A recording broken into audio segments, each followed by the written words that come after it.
is Carolyn, and I talk to the spirit world. Travel with me to a dimension filled with love, light, and joyful surprises. Welcome to Carolyn's Psychic Playroom.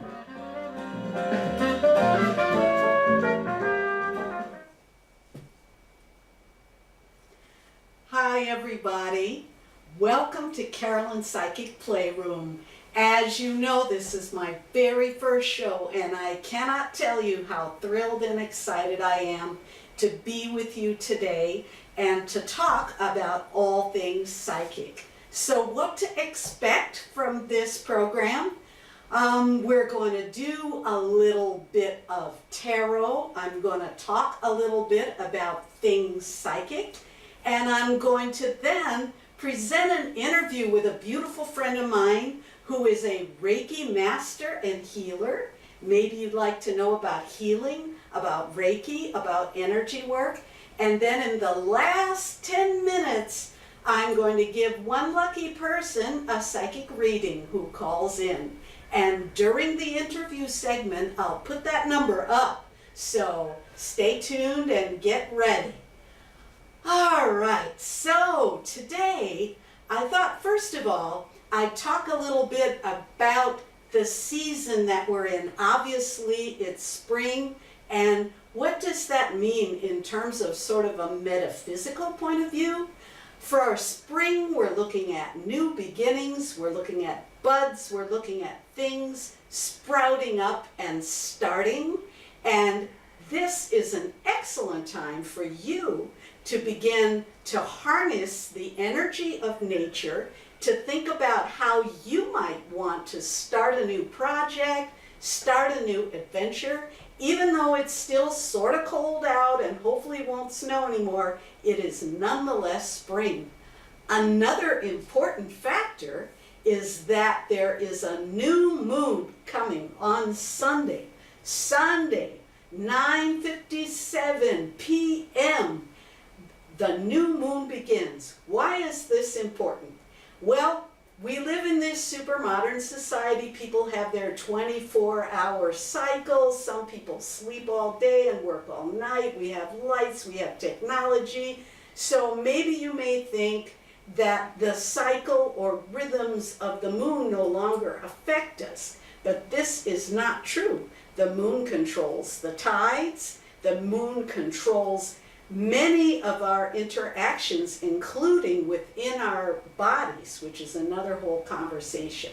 But for now, I wanted to talk for you a little bit about the new moon. There's a new moon coming, and the new moon is a great time for you to set an intention for something that you would like to start and work on for the next 2 weeks until the full moon, when it comes to fruition. So if you have a short-term goal that you've been thinking about sort of amping up, this is a great time to use the energy of nature to bring it forward.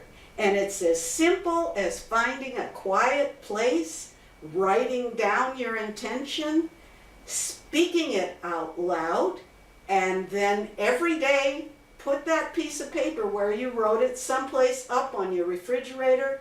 Talk about it every day, give it a little energy, and you'll be surprised. Within 2 weeks, when the full moon comes on the 29th, you will actually have made some progress toward that goal. So that's my first suggestion for you.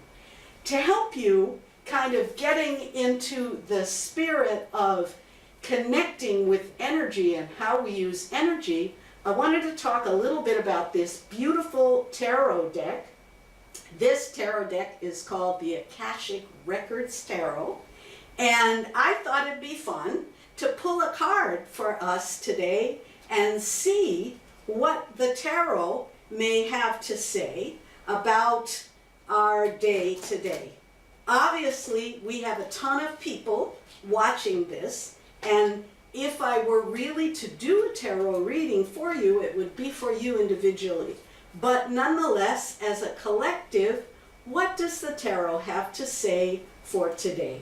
So I'm going to go in this deck here. I'm going to just kind of randomly shuffle through and pull out a card. And let's see what's up. What does the tarot have to say? So I'm going to pick this card here, which is Uriel and the Sphinx. I hope that you can see it. I think that I have another better camera here on which I can show you. See? Uriel and the Sphinx. So this is our card for today. What does it mean? The Sphinx, as everyone knows, is a card of mystery. And Uriel is an angel, an archangel. And this is a card about mysterious beginnings. I think it also kind of connects to our whole theme of nature and newness and new moon. You have mystery, you have new beginnings, you have the Sphinx. This is a great time to tap into your subconscious, to tap into some of that psychic wisdom that we all have. I'm hoping this is going to be a good card for me, to help me to connect with my inner wisdom, to be able to offer you my highest and best when the time comes to do readings later in the day. So Uriel and the Sphinx, a card of mystery and magic. And I'm certainly wishing you mystery and magic today. To carry on, we're going to now take a look at an interview that I did with a wonderful friend of mine. This woman's name is Elise Brenner. She's a wise woman, a healer, and a Reiki master. I did this little interview. She is in this moment planning an enormous conference of Reiki practitioners, which is going to take place on the 29th of April. And so I asked her to talk a little bit about Reiki, about what it is, about the conference that she's doing. And while this interview is running, I am also going to put up on the screen the phone number. If you have a question, and it needs to be a sincere question, which can be answered quickly, and I will do my best to answer it for you after this interview. So stay tuned for just 1 second, and Elise Brenner is coming right up. Hi everybody, this is Carolyn Wilkins, and I'm here with one of my favorite people in the universe. Please give a warm welcome to Elise Brenner from Brenner Reiki Healing. And I brought Elise here to Carolyn's Psychic Playroom to talk a little bit about what she does. Elise is a Reiki practitioner who has been practicing Reiki for many, many years and is now a board member of the Celebration of Reiki, an important community outreach group. And I'm going to ask her to talk a little bit. First of all, Elise, welcome. Thank you, Carolyn, and I'm delighted to be playing in your playroom today. Thank you for thinking of me and a conversation about Reiki. Cool. Let's play. Yay! So, Elise, tell me a little bit about, first of all, what is Reiki? For people who don't know, tell us a little bit about it. Thanks, Carolyn. So, I think that some of us are living, waiting for the next shoe to drop. A lot of uncertainty swirling around us. We may face catastrophes and crises, or just kind of a slow drip, drip, drip of, misfortune, us, the children, the work, the partners. And these really do take a toll on our physical, mental, emotional, and spiritual health and well-being. True words there. So, Carolyn, Reiki is a healing and meditation practice, and it facilitates health, mindfulness, well-being, and resiliency so that we can navigate through these drip, drip, drip misfortunes, these crises, things coming at us from the left and right. So Reiki is a healing and meditation practice to bring out the qualities and the values that lie deep within us that we really want to bring out. It is both practitioner directed and recipient directed. As practitioner directed, you could choose to lie on a Reiki table and receive a Reiki treatment or a Reiki session from a Reiki practitioner. But it's also a self-directed practice where you can learn for yourself the Reiki meditations and place the hands on the self for self-healing. Cool. So basically, when we think of Reiki, for people who don't know anything about it, it's, although it can be given other ways, it's usually thought of as a hands-on healing thing. Would that be right? Yes, it's a hands-on or slightly off the body. Okay. And the recipient can still join the practitioner with some meditative breathing exercises as well. Nice. Yeah. So tell me a little bit about how you got into this thing. How did you even start doing it? How long? Without embarrassing you, we don't want to speak about numbers of years, but roughly, how long have you been doing this? We don't want to speak about numbers. About a decade and a half. Okay. And how did you first find out about it? Well, this is an interesting story, and I hope your audience is full of acceptance and non-judgment. I am the last person anyone would expect to be drawn to Reiki practice. I'm a very scientific, skeptical person, not a cynical, but a skeptical person. Okay. But about 16 years ago, I had a kind of a spiritual or metaphysical experience. Nice. Following that, there was a series of coincidences about Reiki, which I had never heard of. And it was one after another after another. Okay. And so I said, I think I'm supposed to pay attention to this. Drawn into it. I was drawn into it. Got it. Yep. And I You've never looked back. Never looked back, but I'd never expected to be, like, for example, I took a level 1 Reiki training, never expected to go further. And then here I am, much further, very deepening the practice.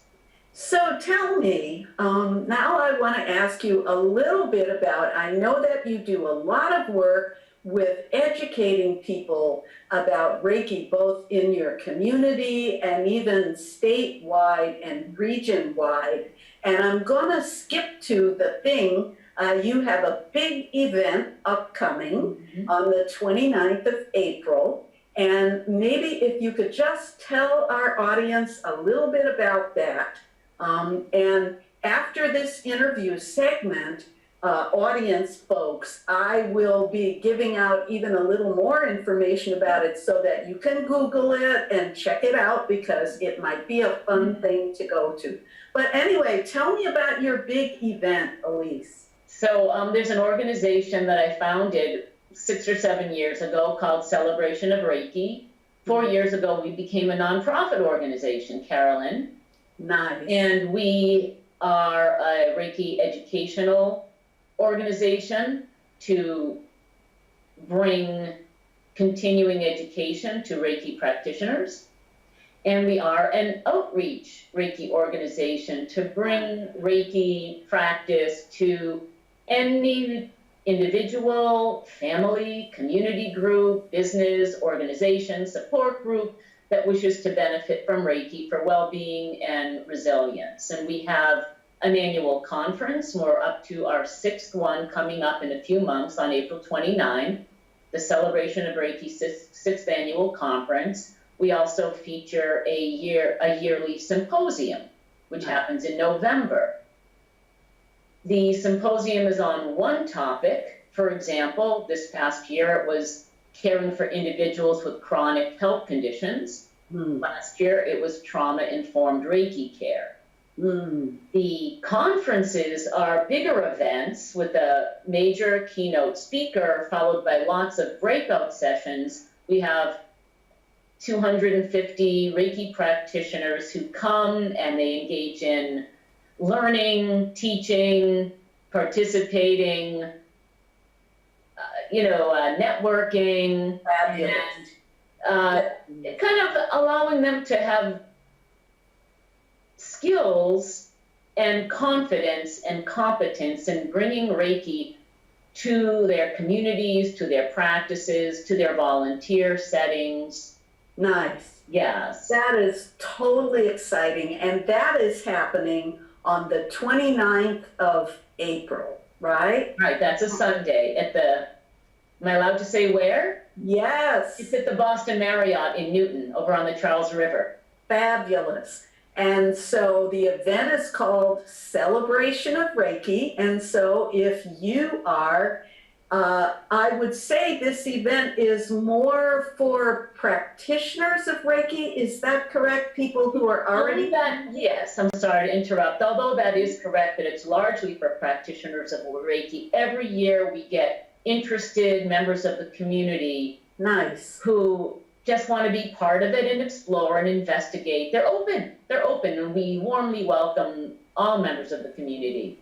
That's what I wanted to hear. Yeah. So if you're curious about Reiki, and I'm just going to quickly summarize because believe it or not, we're almost out of time. But if you're curious about Reiki, which is a lovely hands-on method of alternative healing, to put it in a very simple, generalized way, and you would like to find out more about Elise Brenner or about the celebration of Reiki, feel free to Google them and you will find out a ton. Elise has a ton of information on her website in more detail about Reiki, about her community outreach programs, and about the celebration of Reiki.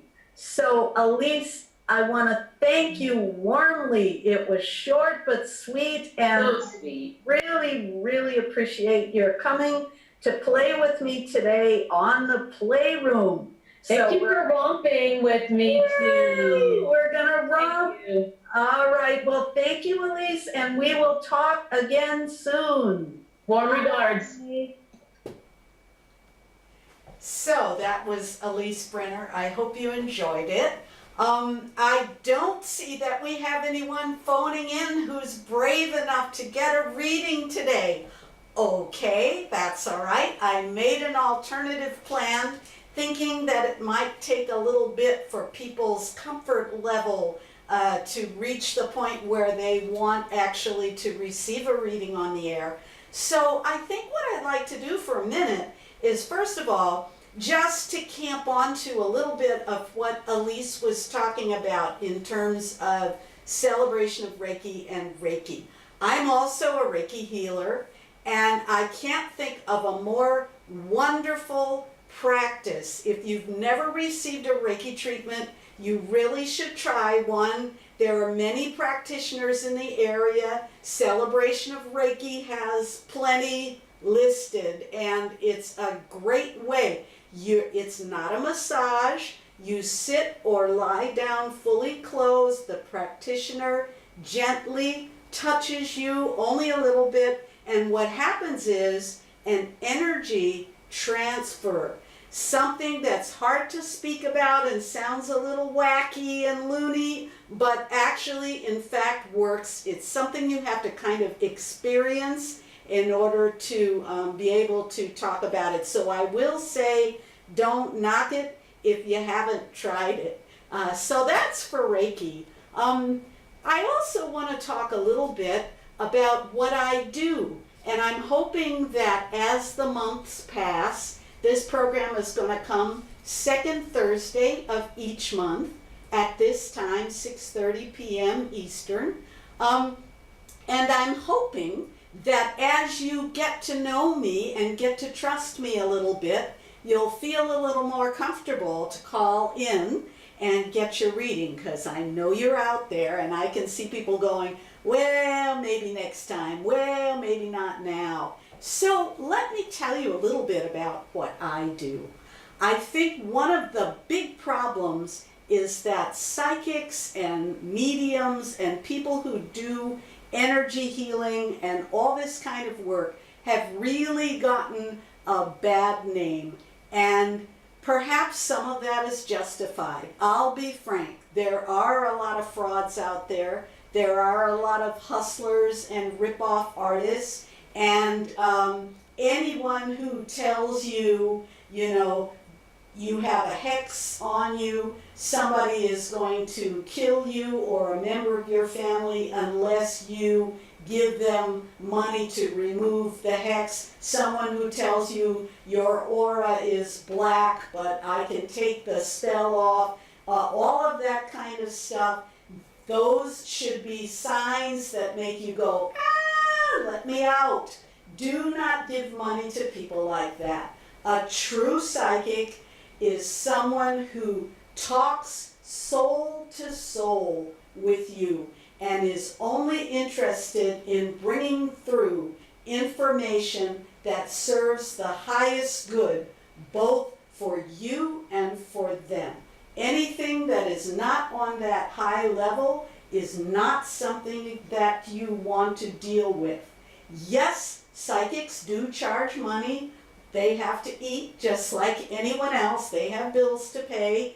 And for a good psychic or medium, you should expect to pay a reasonable fee. However, it should never be a fear-based kind of system where they try to get you all anxious and worked up, and if you don't give them money right away, something terrible is going to happen to you. If people are running that kind of game for you, it is not real and you need to walk away.